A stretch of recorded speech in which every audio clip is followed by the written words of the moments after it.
I want you to imagine for a moment that you are a mountain climber. You have spent years training, preparing, and sacrificing to climb the highest peak in the world. You have invested thousands of dollars in gear. You have spent countless hours studying the maps. Finally, the window of opportunity opens. The weather clears. You begin your ascent. It is grueling, it is dangerous, but you push through. And then finally you make it. You stand on the summit. The view is breathtaking. You are on top of the world. You feel invincible. But here is the brutal truth that every professional climber knows, and every amateur forgets. Reaching the summit is only halfway there. Most accidents, most tragedies, and most deaths do not happen on the way up. They happen on the way down. The descent is where the exhaustion sets in. The descent is where the adrenaline fades and the mistakes happen.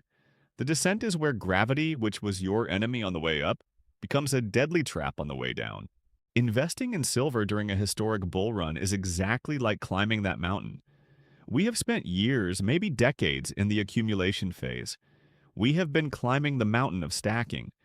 We have endured the ridicule of friends and family who told us silver was a pet rock. We have endured the price smashes, the manipulation, and the long, boring periods of stagnation. But now, as we look at the charts in 2026, we are nearing the summit. The price is exploding. The gains are life-changing. The euphoria is kicking in. And this is precisely the moment of maximum danger.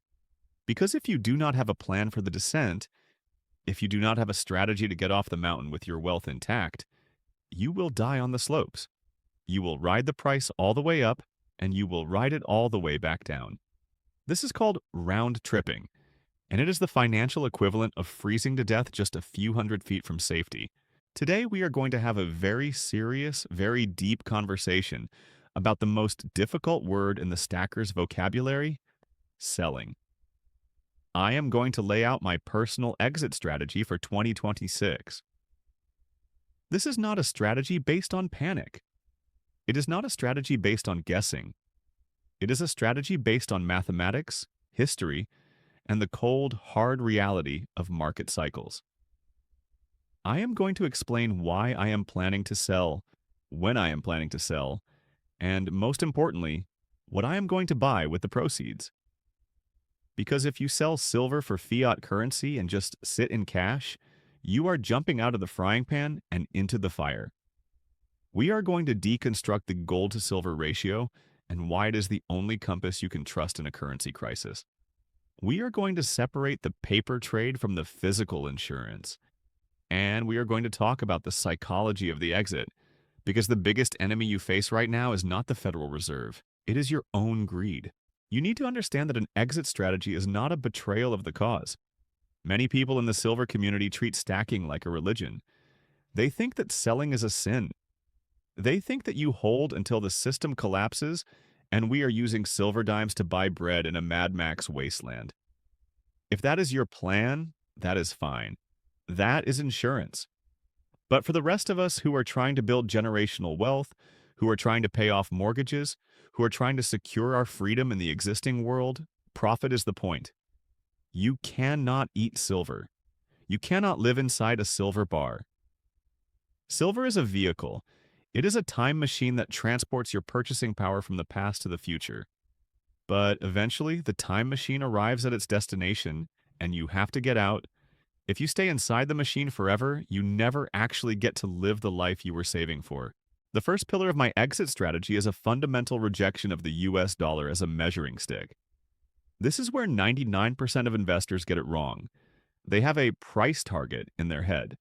They say, I will sell when silver hits $50, or I will sell when silver hits $100. This sounds logical, but it is a trap. Why? Because the dollar is a shrinking ruler. Imagine you are trying to measure the height of your child, but the ruler you are using is melting in the heat. Every year, the inches on the ruler get smaller. Your child looks like they are growing 10 inches a year, but really the ruler is just shrinking. If silver goes to $100, but a loaf of bread goes to $20, have you actually made any money? No. You have just kept up with inflation. If you sell your silver for $100 and put that cash in the bank, and inflation continues to rip at 15% or 20%, you are losing purchasing power every single day. You are selling a hard asset for a melting ice cube. Therefore, my exit strategy has absolutely nothing to do with the dollar price of silver. I do not care if silver is $50, $100, or $500. Those are just nominal numbers. They are illusions. Instead of looking at the dollar price, I look at the relative value. I look at the purchasing power of silver relative to other real assets. And the most stable, most historical, most reliable benchmark for this is gold. This brings us to the gold to silver ratio, or the GSR. This is the heartbeat of my strategy. The GSR is simply the price of gold divided by the price of silver. It tells you how many ounces of silver it takes to buy 1 ounce of gold. This ratio fluctuates over time, and it fluctuates wildly. But it fluctuates within a range that gives us incredible signals. Geologically, in the Earth's crust, there are roughly 8 ounces of silver for every 1 ounce of gold. Historically, for thousands of years of monetary history, the ratio was fixed at around 15 to 1. But in the modern era of manipulation and demonetization, the ratio has blown out. We have seen it as high as 120 to 1. When the ratio is 100 to 1, silver is screamingly cheap. It is unloved. It is a bargain. That is the time to buy. That is the time to stack. But markets move in pendulums. They swing from extreme undervaluation to extreme overvaluation. My thesis is that we are entering a period where the pendulum swings back. The ratio is compressing. As silver outperforms gold, the number drops. 80, 70, 60. As I speak to you now, we are seeing the ratio flirt with levels that indicate silver is gaining strength. My exit strategy is based on trimming into strength as this ratio compresses. I am not going to dump 100% of my silver on a single day. That is gambling. That is hoping you pick the exact top. I am going to scale out. I am going to walk down the mountain in controlled steps. My first trigger is when the gold to silver ratio hits 50. At 50 to 1, silver is no longer dirt cheap. It is fair value. It has done a lot of heavy lifting. When we hit 50, I sell 25% of my paper silver positions. I am talking about ETFs, mining stocks, and speculative leverage. I take that money off the table. I lock it in.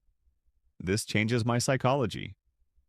Once I have banked a 25% win, I am playing with house money. The anxiety disappears. If the price crashes the next day, I don't care, because I already took a profit. If the price keeps going up, I don't care, because I still have 75% of my position riding. This is how you defeat FOMO, fear of missing out, and fold, fear of losing dough at the same time. My next trigger is the 40 to 1 ratio. If silver continues to rocket higher, faster than gold, and we enter the 40s, we are entering the mania zone. This is where the retail public gets involved. This is where your Uber driver starts giving you tips on silver mining stocks. This is where the news anchors start wearing silver ties. At a ratio of 40, I trim another significant chunk. Maybe another 25% or 30%.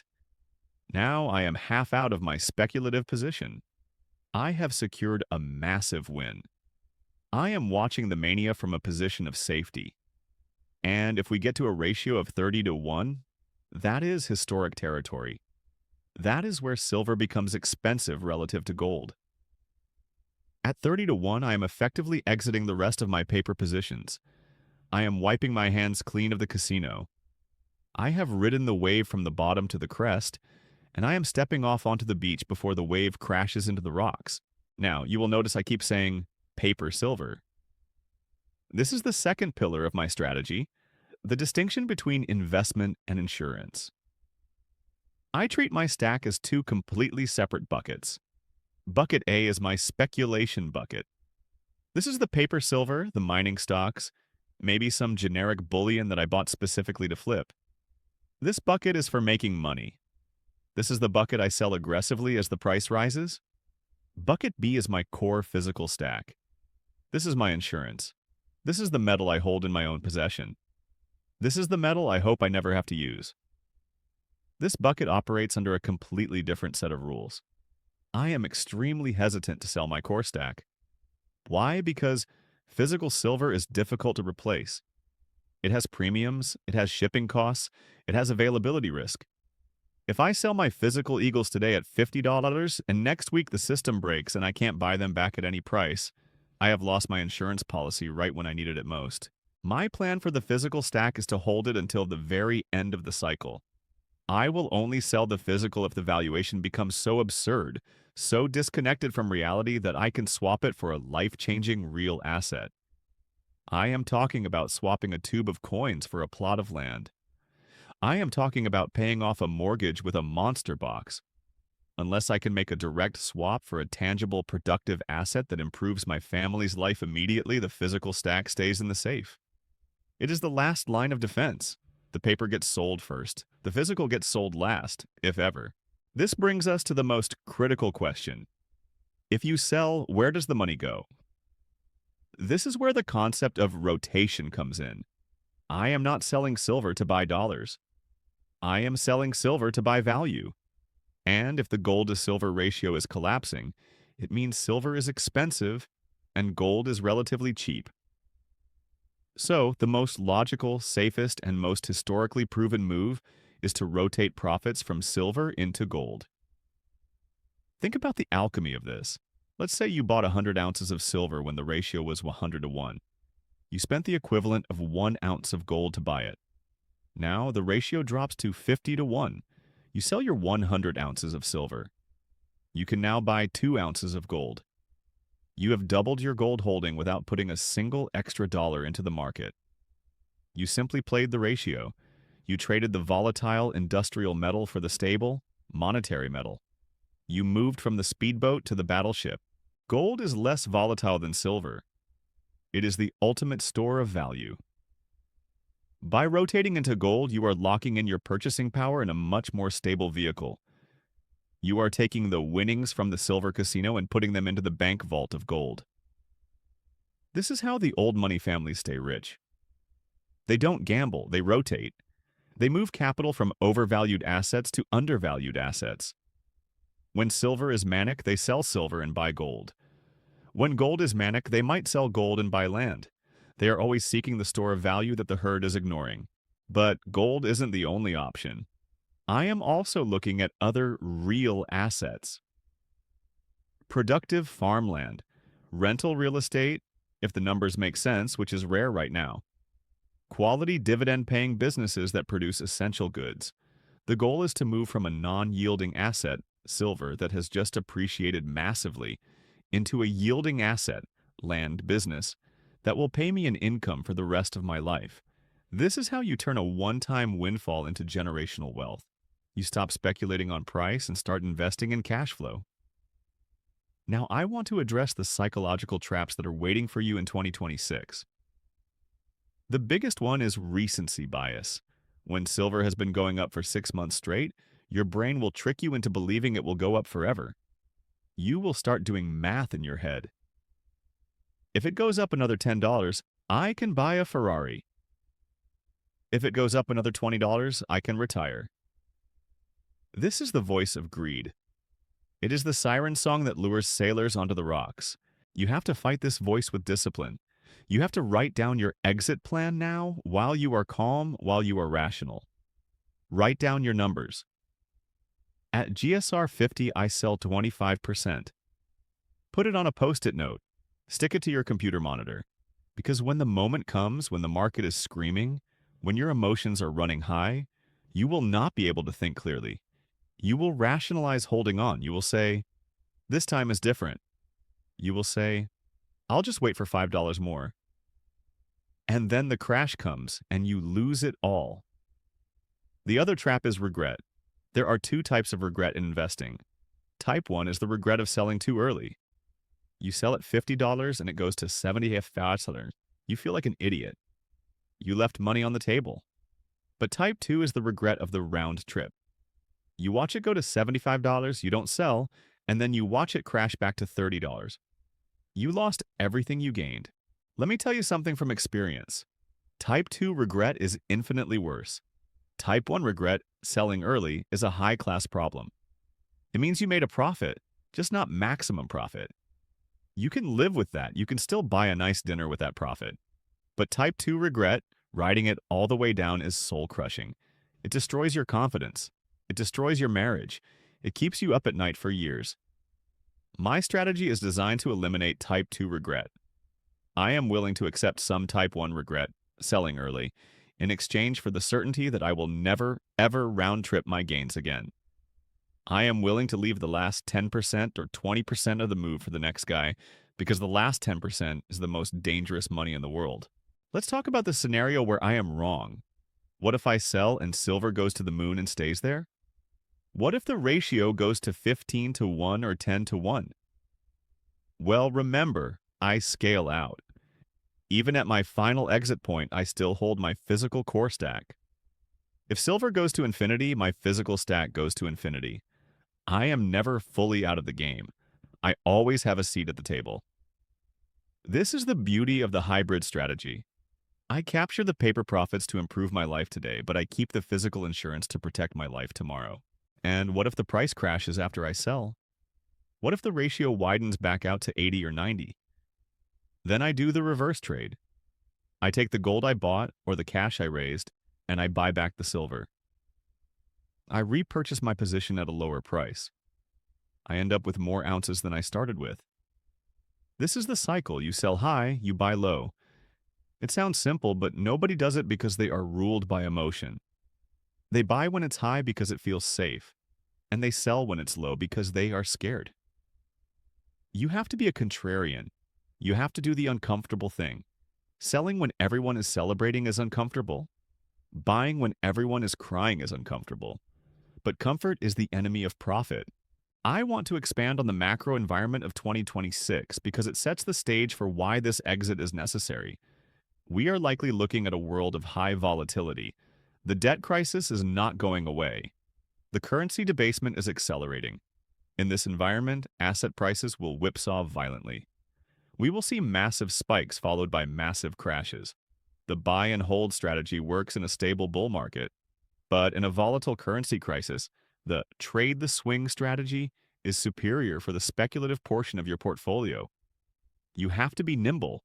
You have to be like a guerrilla fighter, hit and run, take the profit, retreat to safety. The government will also be a player in this. As silver prices rise, you can expect financial repression, higher taxes on capital gains, windfall profits taxes, maybe even restrictions on ownership or sales. This is another reason to realize profits when you can.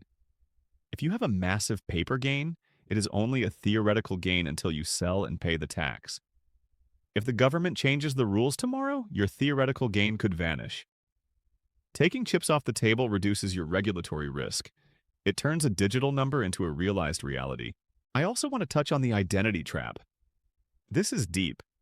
Many of us identify as silver stackers. It is part of who we are. We belong to the community, we watch the videos, we comment on the forums. The idea of selling feels like losing your identity.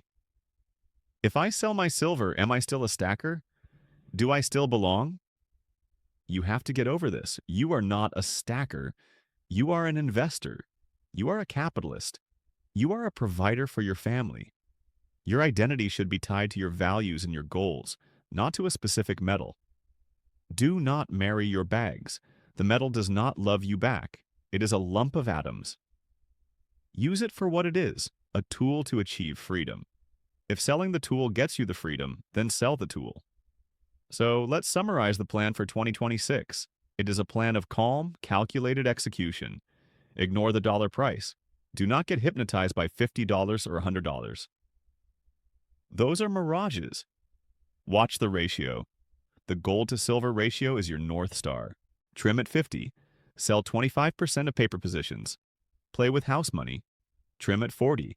Sell another 25-30%. Secure the win. Exit paper at 30. Leave the casino. Hold physical core.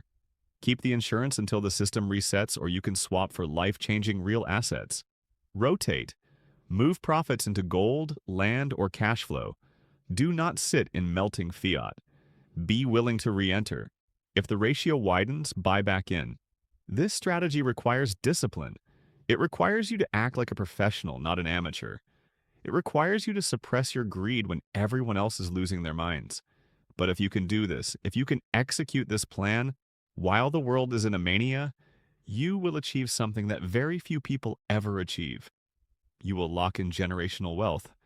You will be the one who got off the mountain safely. Look at the history of every bubble, the dot-com bubble, the housing bubble, the crypto bubbles. In every single one, there were people who made millions on paper and then lost it all because they didn't have an exit strategy. They thought the party would never end. They thought, this time is different. It is never different. Gravity always wins. The mountain always claims its due. Don't be the victim of the mountain. Be the master of it. Plan your descent now while the skies are clear. Because when the storm comes, and it will come, it will be too late to look for the map. Take some time today. Audit your holdings. Separate your paper from your physical. Write down your ratio targets. Make a pact with yourself. I will not be greedy. I will follow the plan. If you do this, 2026 will not just be the year you saw silver go up. It will be the year you changed your family's destiny. It will be the year you won the game. Stay disciplined. Stay focused. And remember, buying is easy. Selling is hard. But selling is how you win. See you at the bottom of the mountain, safe and sound, with our fortunes secured.